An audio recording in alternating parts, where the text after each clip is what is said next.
안녕하세요. 주호남입니다. 금일은 펄어비스에 관련돼서 말씀을 좀 드릴까 합니다. 일단 게임 섹터 전반적인 추세, 현황에 대해서 좀 말씀을 드리고요.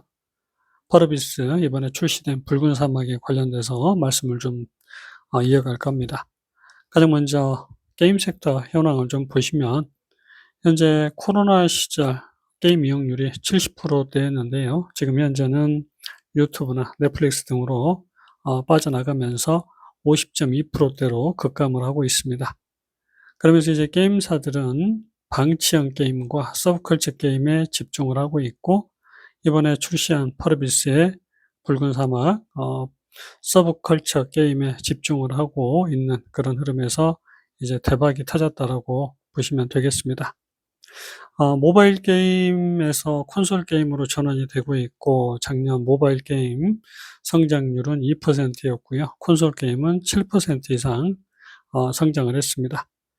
게임 섹터도 AI 도입으로 개발 속도가 현재 77% 단축이 되면서요. 사람을 자르지는 않지만 다양한 프로젝트를 지금 수행을 하고 있습니다. 그러면서 다양한 게임이 폭발적으로 증가할 가능성이 굉장히 커졌고요. 대형 게임사들에게는 이게 위기이자 기회가 될 수가 있는 그런 상황입니다. 다양한 게임들이 쏟아져 나오면서 수천 명씩을, 수백 명씩을 고용할 필요가 없어진 그런 상황이 될 수가 있고, 다만 이제 그동안 풍부한 데이터와 광고를 유지할 수 있는 대기업들만 살아남는 기회가 될 수 있다라고 볼 수 있는 그런 흐름입니다. 지금 일단은요, 게임 섹터는 다른 섹터와 다르게 계속 바닥을 깨고 있는 그런 상황이고, 지금은 상당히 중요한 변곡점에 도달해 있습니다. 일단 차트를 보고 말씀을 좀 드릴 텐데, 일단 게임 섹터가 상승하기 위해서는 크게 세 가지 조건이 있습니다. 지금처럼 금리가 쉽게 떨어지지 않고 전반적으로 시장이 반도체에 쏠려 있는 그런 흐름에서는 결국 이제 실적이 완벽하게 뒷받침이 돼야 될 겁니다. 펄어비스의 경우에는 붉은 사막이 출시 하루 만에 200만 장을 돌파했고요. 펄어비스 전체 매출의 80%를 단 12일 만에 달성을 했습니다.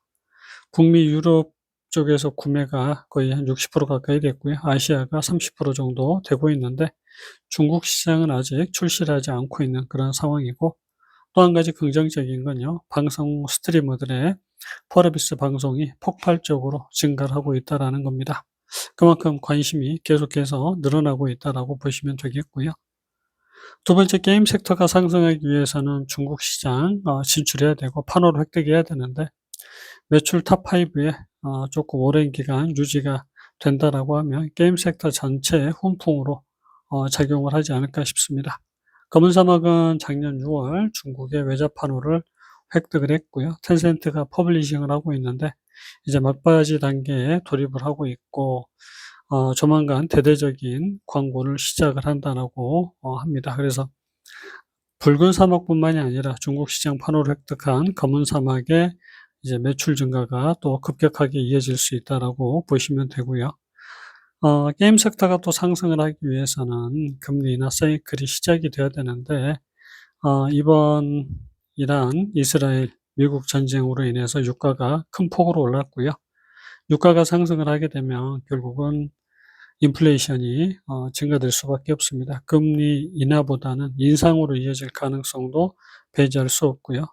자, 4월 10일 이제 CPI가 발표가 될 텐데, 결국 이제 FOMC가 어떤 식으로 대응을 할지 모르겠지만 지금은 금리 인하보다는 인상 가능성도 높아지고 있다. 이게 이제 부정적인 측면이다라고 말씀을 좀 드립니다.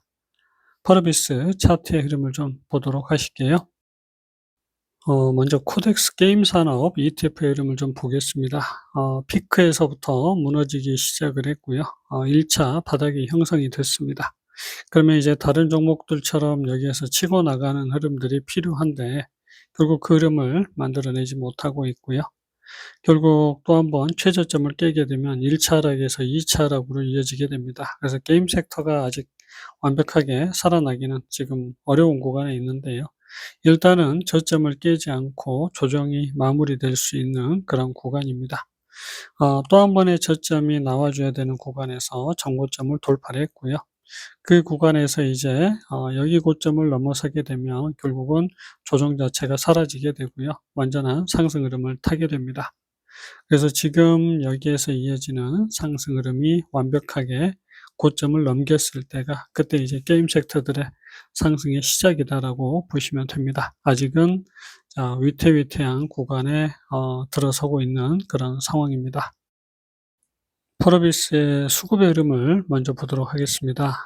사실 이제 붉은 사막이 출시를 하자마자부터 지금 기관의 패대기가 일단 이어졌습니다. 그리고 이제 다시 한번 기관 그리고 외국인의 매수가 집중이 되고 있고요. 아까 말씀드렸듯 게임 섹터는 중요한 변곡점에 있고요. 완벽하게 상승으로 돌아가느냐 또 한번 무너지면서 크게 2차 하락이 진행이 되느냐 중요한 변곡점에 있기 때문에 이 구간에서 쉽게 주가를 들어올리지 못하고 있었던 그런 흐름이었고요. 기관과 외국인의 매도가 이어졌었던 그런 흐름이었습니다. 다만 아까 말씀드렸듯 폭발적인 어 그 판매량이 이어지면서요. 결국 주가가 큰 폭의 상승이 이어졌는데 결국 기관과 외국인 아직 매수를 유지하고 있고요.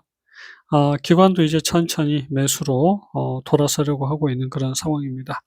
그래서 지금은 우리가 펄어비스가 기관 외국인의 매도에서 매수로 전환이 되고 있고 다시 한번 급락이 나오고 있지만 중요한 매수 주체는 아직 그렇게 매도를 많이 하고 있지 않다라고 보시면 되겠습니다. 공매도를 좀 보시면 공매도가 지금 10% 가까이 나오고 있는데 계속해서 가랑비 옷젓듯 주가 하락이 이어지고 있고요. 대차는 지금 상환이 이어지고 있는 모습입니다. 프로그램 외국인의 매수가 지속이 되면서 현재 100만 주 넘게 매수인 상황이고요. 차트 보실게요. 펄어비스 주봉 차트입니다. 펄어비스는 여기서 이제 바닥 확인을 했습니다. 전고점을 넘겼고요. 그렇기 때문에 이제 완전한 상승으로 진행이 되고 있는 구간이다라고 보시면 됩니다. 우리가 지금 여기에서 이어진 1차 상승 그리고 이제 2차 상승의 두 번째가 만들어졌을 가능성이 지금은 좀 높고요. 또 한 번의 상승, 조정과 재상승을 이어간다라고 보시면 됩니다. 그래서 지금 크게 변동성이 나왔던 구간에서 지금 다시 조정이 나오고 있지만 아직 갈 길은 멀다라고 보시면 되고 85,000원까지는 최소한 상승을 이어갈 수 있다라고 보시면 되겠습니다. 일봉의 모습이고요. 지금 바닥권에서 1차 상승이 전개가 됐고 2차 상승으로도 볼 수 있겠지만 2차 상승에 현재 두 번째가 전개됐을 가능성 높습니다. 지금 사실 조금 애매한 게 잘 보시면 요런 지지와 요런 저항대로 보게 되면 1차 상승, 2차 상승으로 볼 수 있고 조정을 조금 많이 하고 3차 상승을 이어갈 가능성이 있는데 다른 관점으로 추세대 흐름으로 보게 되면요. 요 지지 라인을 아직 깨지 않았기 때문에 다음 상승이 한 번 더 이어진다라고 보시면 되겠습니다. 그게 이제 2차 상승의 피크가 되겠습니다. 그래서 지금 흐름으로는 일단 요렇게 이어지는 연장 상승 자체는 이 추세를 깨면서 무너졌고요. 지금 이제 요 지지 라인과 요 저항선이 살아있기 때문에 지금 이게 이제 마지노선이 될 수 있습니다. 그래서 지금은 이 구간에서 빠르게 재상승을 연장으로 이렇게 이어갈 가능성도 충분히 있고요. 물론 반등 이후에 시간을 끄는 이런 흐름들이 더 전개될 가능성 남아 있습니다. 2차 상승 이후에 3차 상승이 나와줘야 되는데 아직은 시간을 끌다가 한 방에 이어갈지 아니면 연장 상승을 만들었다가 급락을 시키고 다시 마지막 상승을 만들어 갈지 참 예측하기가 어려운 그런 종목인데 큰 틀의 흐름에서는 어찌 되었든 간 최고가를 넘기는 상승 흐름은 무조건 한 번은 나와줘야 되고 원칙대로 간다고 하면 지금 이런 식의 두 번의 상승이 더 전개가 될 수 있습니다. 여기서도 연장 상승을 이렇게 이어간다라고 하면 더 어렵게 흐름을 만들어 갈 수 있는 그런 부분이고요. 그래서 어찌 되었든 간 최고가는 넘기게 되어 있다라고 보시면 되고 그럼 조정을 언제까지 할 것인가? 이게 이제 관건인데요.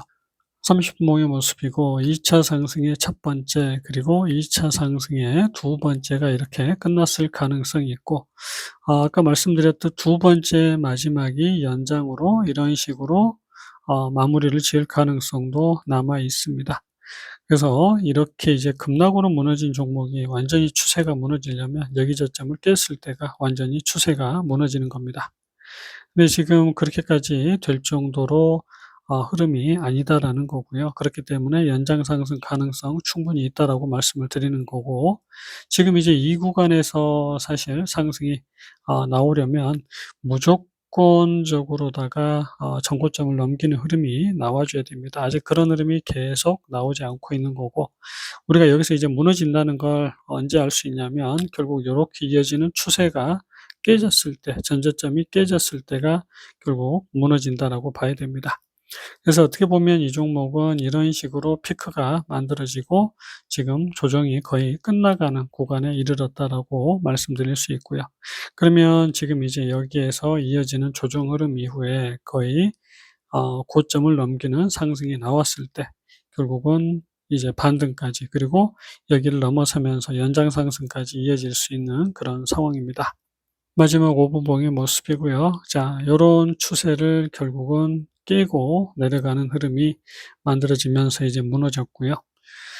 파동이 사실 이 종목은 좀 어렵습니다. 그래서 지금 1 차락이 그리고 2 차락이 이렇게 전개된 것 아닌가라는 생각이고, 사실 상승으로 이어지려면 여기 고점을 넘기는 흐름이 나왔어야 되는데 나오지 못하고 무너진 그런 흐름, 그리고 또 저점을 깨는 흐름이 나왔고요. 그렇게 되면 결국 여기에서 또 한 번의 저점 이탈과 고점 돌파가 나와줘야 상승이 이어지는데, 결국은 완벽한 상승의 시작은 58,800원을 넘겼을 때고요.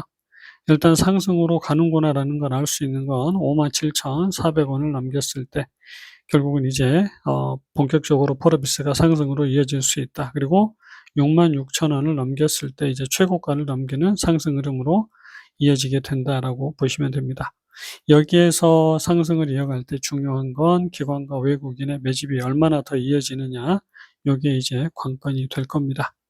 전반적으로 인사이트가 좋은 그런 종목이고, 물론 변동성이 극에 달한 그런 종목이긴 한데 상승이 2번 정도는 더 남아 있다라고 보시고 대응을 하시면 되겠습니다. 영상은 여기서 마칩니다. 안녕히 계세요.